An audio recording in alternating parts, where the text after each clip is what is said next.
कुरुंदवाड हादरले. सिद्धिविनायक हॉस्पिटलमध्ये डॉक्टरवर जीवघेणा चाकू हल्ला. कुरुंदवाड येथील सिद्धिविनायक हॉस्पिटलमध्ये सेवा बजावत असलेल्या एका तरुण डॉक्टरवर मध्यरात्री धारदार चाकूने जीवघेणा हल्ला झाल्याची धक्कादायक घटना घडली आहे. या हल्ल्यात डॉक्टर गंभीर जखमी झाले असून मध्यस्थी करण्यासाठी आलेल्या एका तरुणावरही चाकूने वार करण्यात आलेत. या प्रकरणी कुरुंदवाड पोलीस ठाण्यात संशयित आरोपी विरुद्ध गुन्हा दाखल करण्यात आलाय.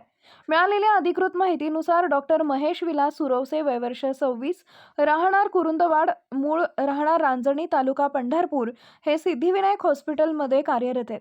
दिनांक 17 मार्च रोजी मध्यरात्रीच्या सुमारास संतोष माळी कारंडे हा संशयित आरोपी हॉस्पिटलमध्ये शिरला. माझ्या मित्रांना विनाकारण ॲडमिट का करून ठेवलंय असा अनाठायी आरोप करत त्यानं डॉक्टर आणि उपस्थित कर्मचाऱ्यांची हुज्जत घालण्यास सुरुवात केली.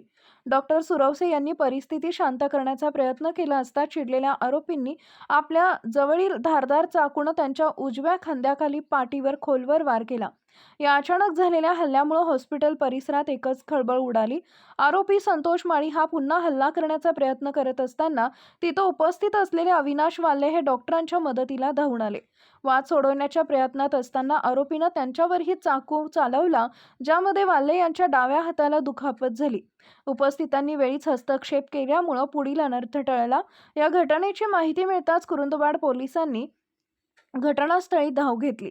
पोलीस हेड कॉन्स्टेबल सानप यांनी या गुन्ह्याची नोंद केली असून पोलीस उपनिरीक्षक संतोष माने या प्रकरणाचा पुढील तपास करत आहेत. कर्तव्यावर असलेल्या डॉक्टरांवरील या हल्ल्यामुळे वैद्यकीय क्षेत्रातून तीव्र संताप व्यक्त केला जात असून आरोपींवर कडक कारवाई करण्याची मागणी होतीये. आमच्या प्रतिनिधींचा पाहत रहा CK24 न्यूज.